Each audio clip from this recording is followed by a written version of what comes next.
There's a photo we've probably all seen of a senior care employee with her arms in the air, jubilant and celebrating the vaccine she received just moments before.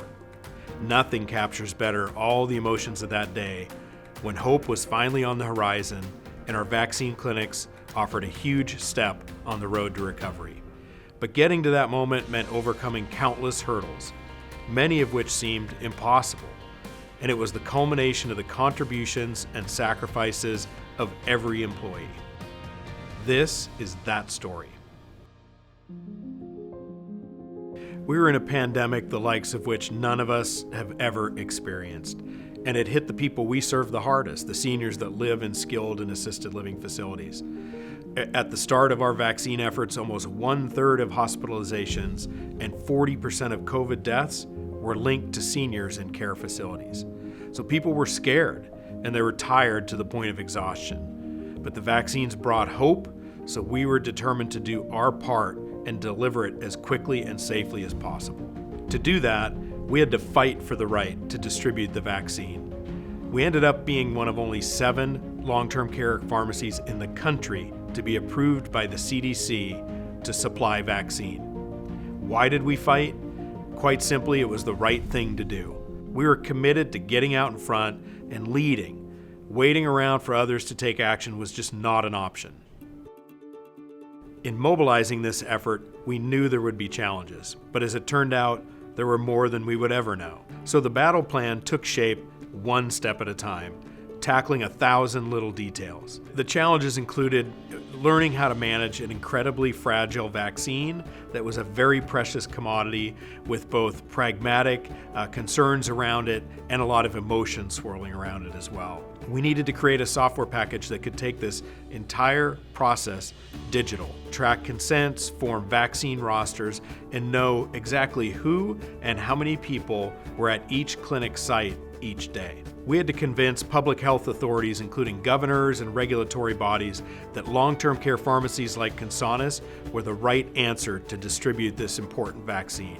And we had to do that by earning their trust through sheer competence of our team. From work inside the pharmacy to receive the vaccine, store it safely, prepare it for distribution, to creating a whole new part of our organization, the mobile teams that would get product into the field and support our customers for on-site clinics. It truly took every pharmacy employee and other employees from around our organization to get it done.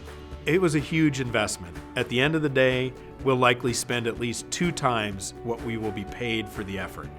But that's the price to pay when you do the right thing, and we do it at a pace that was necessary to save lives. The day the vaccine arrived was a very emotional day. All kinds of emotions, but the one that resonates with me the most was a sense of readiness.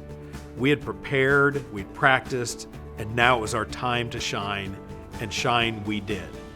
Again, I think our strong performance here was a result of who we are at the core. Everything we do is based on safety first and executing with process discipline. So while the vaccine had a lot of new dimensions to it, we had a confidence that we've got this. Every person on the pharmacy team played a role. We went from running one very complicated business, our long-term care pharmacy business, to 2 virtually overnight by adding vaccine mobile teams. Some of our team kept our core operations stable with great performance, while others managed the mobile business.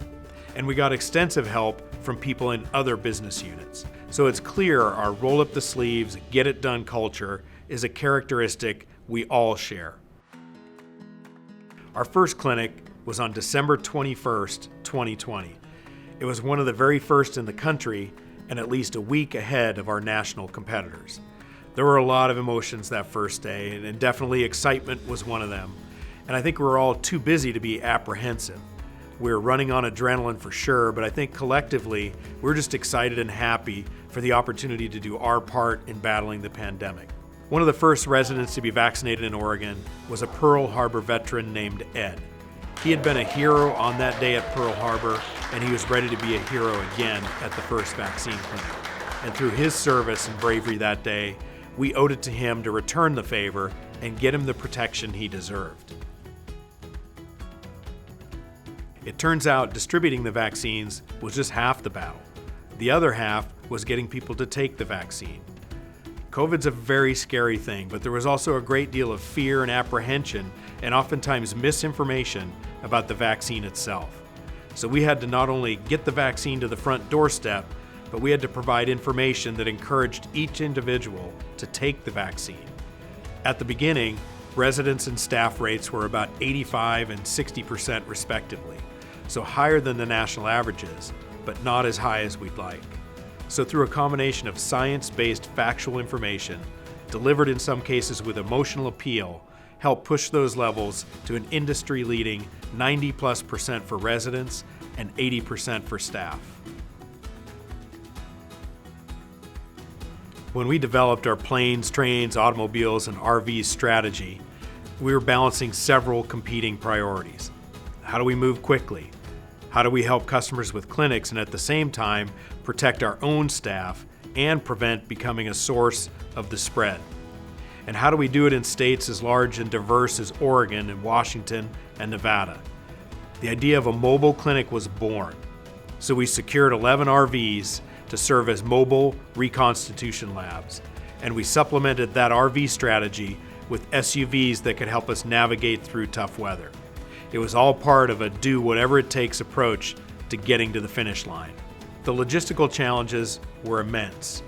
256 sites across 250,000 square miles, 3 times each, all in 88 days. We only had 5 days in these 3 months without clinics, including Christmas, New Year's Day, and Valentine's Day. At one point, we ran 12 clinics a day for over 40 consecutive days, all the while managing the exacting storage and handling requirements of the vaccine. Literally, in the face of rain, sleet, and snow, and even power outages, we kept going. Meanwhile, with the clinics going on each day, our teams back in the pharmacy had to keep our core business running smoothly, and they rose to the occasion. We continued our strong 98.5% same-day fill rate with great on-time delivery performance, and our consultant teams maintained all of our core clinical service workflows. Knowing the core business was in good hands allowed others to go all in on the vaccine effort. It truly took all of us and then some to get this done. The Road to Recovery program was structured as 3 clinics for each of the 256 facilities that we served. That allowed all staff and residents who wanted to get the vaccine to have the 2 doses they need for full protection against COVID. After 3 months, and with the clinics complete, what were the results? We administered 55,070 vaccines, fully protecting 27,535 individuals, and the positive case rates in facilities dropped almost immediately by over 90%. And now, our customers are able to open their facilities to visitors. It brings a ton of different emotions for us. Happy for our customers and patients, a sense of relief that our staff has an opportunity to breathe, and a chance to return to somewhat normal work pace. But most importantly, pride. I think we all should be tremendously proud of what we accomplished together. We were fortunate to get this opportunity to save lives, and we delivered. So with the clinics behind us, what does our future hold now? Our customers have 500 new admissions and 500 new staff members every week. A large percentage of these people enter facilities unvaccinated, and there are still thousands of residents and staff who need to get their vaccine. So we're entering the vaccine continuity phase, where we'll be distributing small quantities of vaccine on our routine delivery runs. We'll still need to manage every little detail of this effort, but it won't take the RVs and mobile teams to accomplish. So as I look at everything that's happened so far, and the important work that remains to be done, the end goal that I see is to continue to protect residents and patients that we serve, and keep communities open to visitors. I know what it's like to visit a loved one through a window and not be able to hug or have one-on-one conversation. That's what we keep in our minds every day to make sure the end point is to be able to open that door and deliver that hug. This vaccine effort so far is the first big step, but our work isn't done yet.